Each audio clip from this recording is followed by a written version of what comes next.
ma wax li nga xam ni moom laa xam ci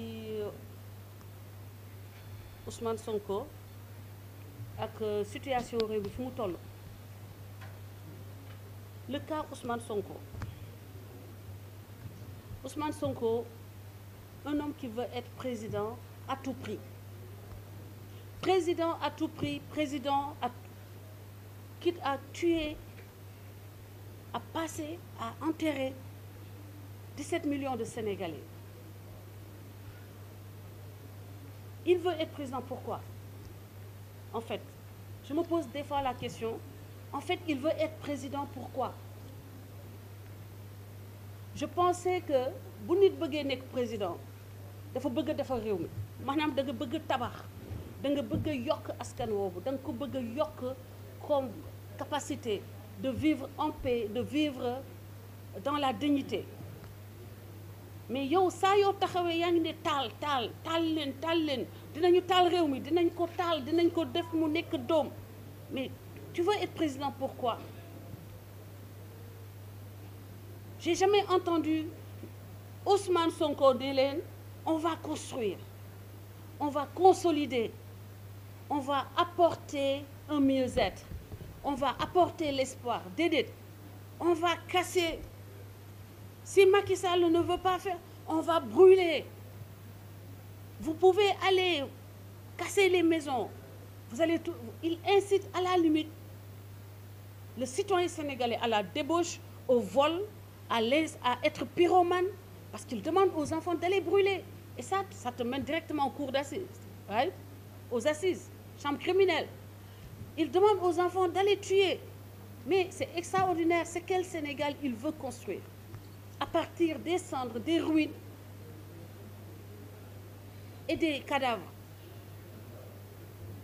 Donc, il est arrivé un moment, nous avons devant nous un homme, benn nit boo xam ne dafa piétiner lépp li nga xam ne mooy fierté wu Sénégal tey. Nañu waxante dëgg, n'est pas président de la République qui veut, n'est pas ministre de l'Intérieur qui veut, n'est pas procureur qui veut, n'est pas première dame qui veut.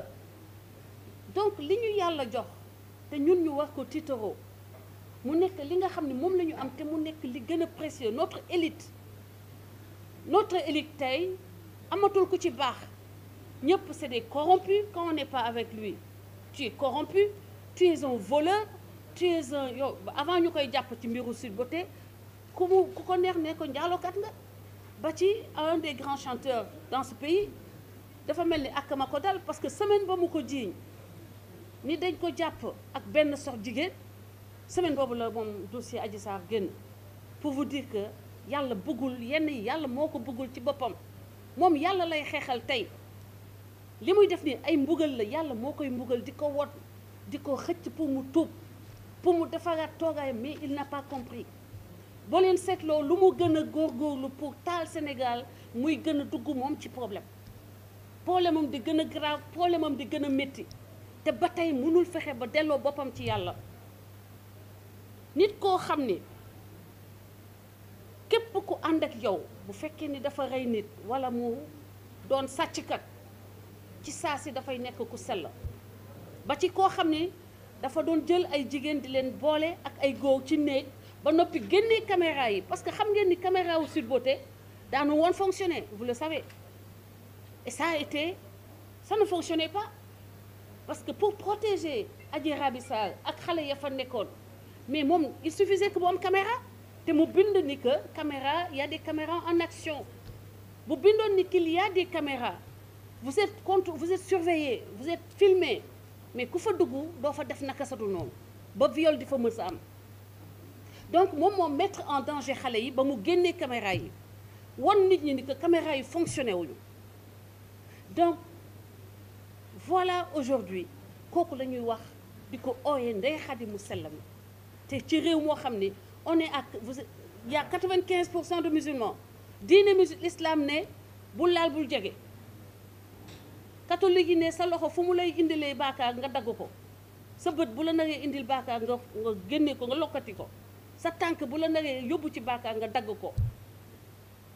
dëkk boo xam ne dafa classé parmi les 5 premiers pays les plus religieux au monde ngeen ne ki nga xam ne day jël ay xale ay jigéen boole leen ak ay góor dugal leen ci néeg tëj néeg bi dindi caméra yi ngeen ni kooku dafa sell.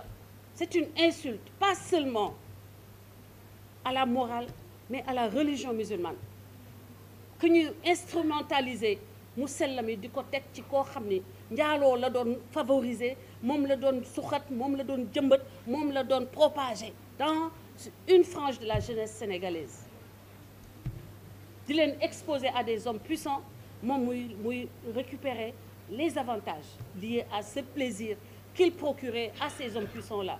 Et dans ce pays cette femme on l'appelle dañ koy def héros tey parce que day taxaw di théâtre nekk tribunal ka nga xam ni Adji Sarr moo indi Adji Sarr ki indi Adji Sarr ci Ndeye Khady bañ koy interroger mu ne Aïcha moo ma booleeg Ndeye Khady Adji Sarr mais ba Aïcha taxawee témoigner ba mu gis ni témoignage Aïcha dafay confirmer li Adji Sarr wax mu taxaw yëkkati loxo yi juré ba que laay ma xamuma ko musuma kaa gis kii musuma kaa teg bët ki koo xam ni ba ngay témoigner sànq wax nga ni Aïcha moo ma booleeg moom ñu indi Aïcha taxaw ba mu waxee la arrangé wul nga ni Aïcha xamoo ko musu ko gis kooku ban crédibilité la ñu mën a apporter à cette dame là ba di ko tuddee Ndeye Khady bu sell mi.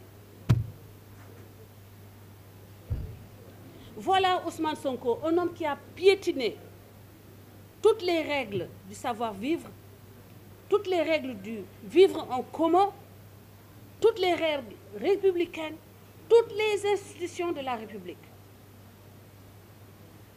Parce qu'au-delà de l'affaire Adji Sarr, il y a l'affaire Mame Mbaye Niang, où il a diffamé pas seulement Mame Mbaye Niang, mais toute l'administration, les services financiers qui sont chargés de veiller à ce que xaalis bi nga xam ne ñun ñoo ko bokk nit bañ ko mën a jël di ko pasal jël 29 milliards ci xaalis boobu te doo bàyyi trace moo wax ni kayit yaa ngi ni tëye nañ ko nous avons les documents ils sont là le ministre Mame Mbaye Niang a détourné 29 milliards les documents sont là ils sont même étonnés parce qu'ils ne savent pas d'où nous trouvons ces documents qu'ils nous cachent. Mais quand on vous attrait à la barre, on vous demande les documents, vous dites je l'ai lu sur Internet. Mais soyons sérieux. Et c'est ces deux arguments-là qu'on présente au monde pour dire que le président Macky Sall aurait peur d'un adversaire trop fort, trop puissant. Mais cette puissance-là n'est établie par aucune statistique. Parce que lors des dernières élections, M. Ousmane Sonko était dans une coalition. C'est-à-dire les élections législatives, il était avec M. Khalifa Sall, qui a un poulain Barthélémy Diaz, qui est très populaire. Il avait également, il me semble, le PDS, et le PDS qui est en réalité, quand on parle par rapport au maillage du territoire national, le premier parti d'opposition, en réalité.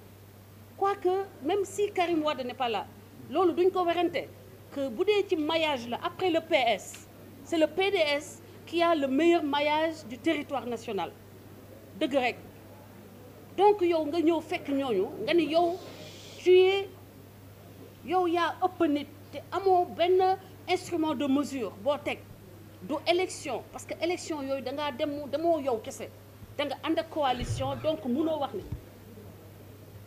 wax ni que yaa ëpp mbooloo loolu yëpp dafa bokk ci la fabrique du mensonge de Ousmane Sonko, la manipulation des masses et la manipulation sans aucun, c'est-à-dire sans gêne, une manipulation bancale, c'est-à-dire sans substance, basée sur rien d'autre que sur ses rêves, à lui.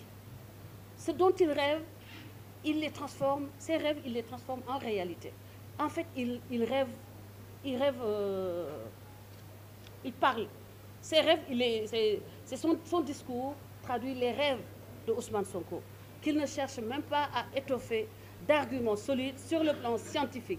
Parce que quand on dit que je suis majoritaire dans ce pays, il faut nous apporter au moins par respect pour notre intelligence, des statistiques qui le prouvent. Il n'y a aucune statistique, puisque en 2019, il est arrivé deuxième. Il avait une coalition qui s'appelle Jotna, et cette coalition l'a abandonné. il n'est plus avec cette coalition qui est aujourd'hui passée du côté du camp présidentiel. Donc, logiquement, on peut déduire que s'il pesait 16% lors des dernières élections, il doit être aujourd'hui éventuellement à autour de 10%, parce que toute la coalition qui l'a accompagné aux élections l'a abandonné, l'a quitté. Donc voilà pour qui est l'homme, Ousmane Sonko, sans oublier que lors de sa dernière sortie, notre douleur nationale, Ousmane Sonko, c'est une douleur nationale, parce que je connais des gens qui viennent tout le temps m'appeler, les gens qui stressent à cause de Ousmane Sonko, des gens qui vont au lit en se disant qu'est-ce qu'il va faire demain encore. Est-ce que nous devons envoyer nos enfants à l'école? Combien de parents aujourd'hui n'osent plus envoyer leurs enfants à l'école les jours où Ousmane Sonko fait des manifestations?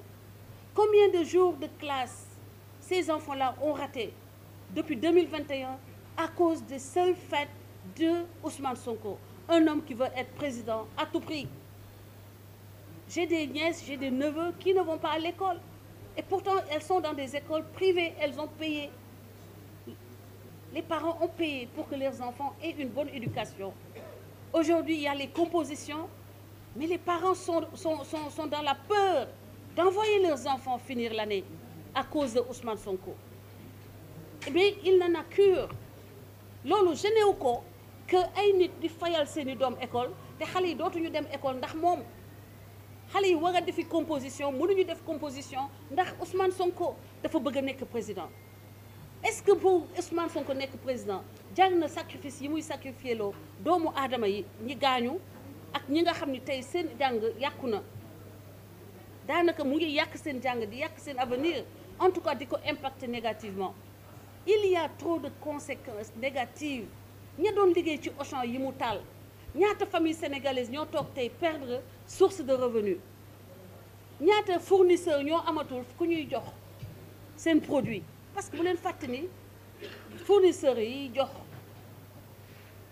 yi alimenter les Auchan c'est des Sénégalais. Donc yow yegg si au pouvoir, tu crées la pauvreté, tu crées le désespoir, tu crées l'handicap, parce qu'il y a des gens qui sont devenus handicapés à cause de Ousmane Sonko. Léegi nag Ousmane Sonko, je pense qu'il est temps que vraiment nos autorités libèrent le Sénégal, qu'ils nous arrachent cette épine du pied, qu'ils montrent, qu'ils rassurent le peuple. Je le disais tantôt, il y a le sentiment de sécurité qui est plus important que la sécurité en soi.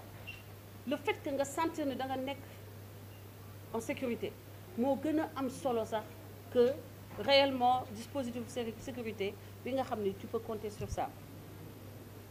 ñu gis ko mu prouver waat encore une fois que amul benn respect pour Sénégalais. Dans ce pays, nous avons des milliers de familles yoo xam ni AVC dafa laal soit seen yaay, soit seen papa, soit seen doom, soit seen jëkkër.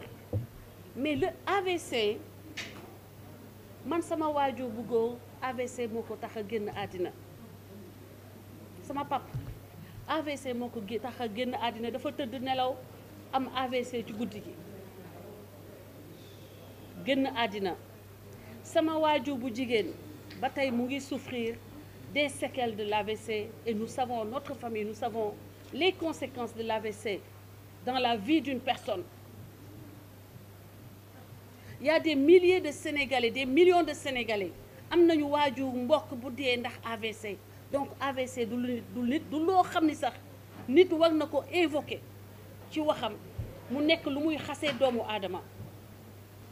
Des milliers de Sénégalais, des millions de Sénégalais tey dañuy dund avec les séquelles de l'AVC. AVC ñu tuddee ko le tueur silencieux. Le tueur silencieux mooy dalay rey te kenn du yëg. Nga ose, quelqu'un qui veut être le président de tous les Sénégalais ose se moquer de sa jeune victime, di ko traiter, di ko animaliser ba pare, ce qui est extrêmement grave.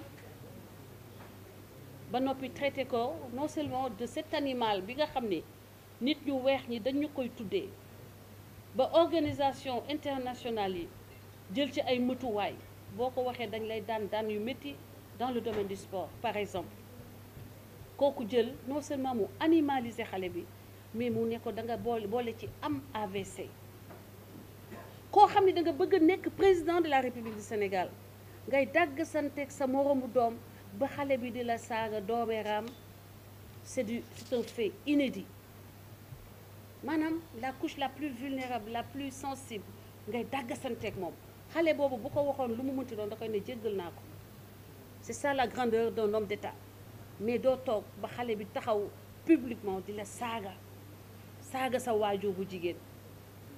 Voilà le Sénégal bu bees bi Sonko di proposer, le Sénégal où les chefs religieux n'ont plus aucune place dans le respect bi nga xam ne moo nekkoon le respect légendaire bi nga xam ne dañ ko doon jox ñooñu nga xam ne ñooy les piliers, les socles, les racines, maanaam li nga xam ne moo ñu doon aar ñun ba tax ba Sénégal catholique ak musulman amul xaj ak seen, murid ak tijaan amul xaj ak seen, ñaseen beeg xam nga ñun catholique yi dañuy dem Touba am musulman yu ñëw Popenguine am ay ñu nekk di tuddante doom nekk bokk daal nekk benn loolu yëpp Ousmane Sonko dafa ko fragiliser.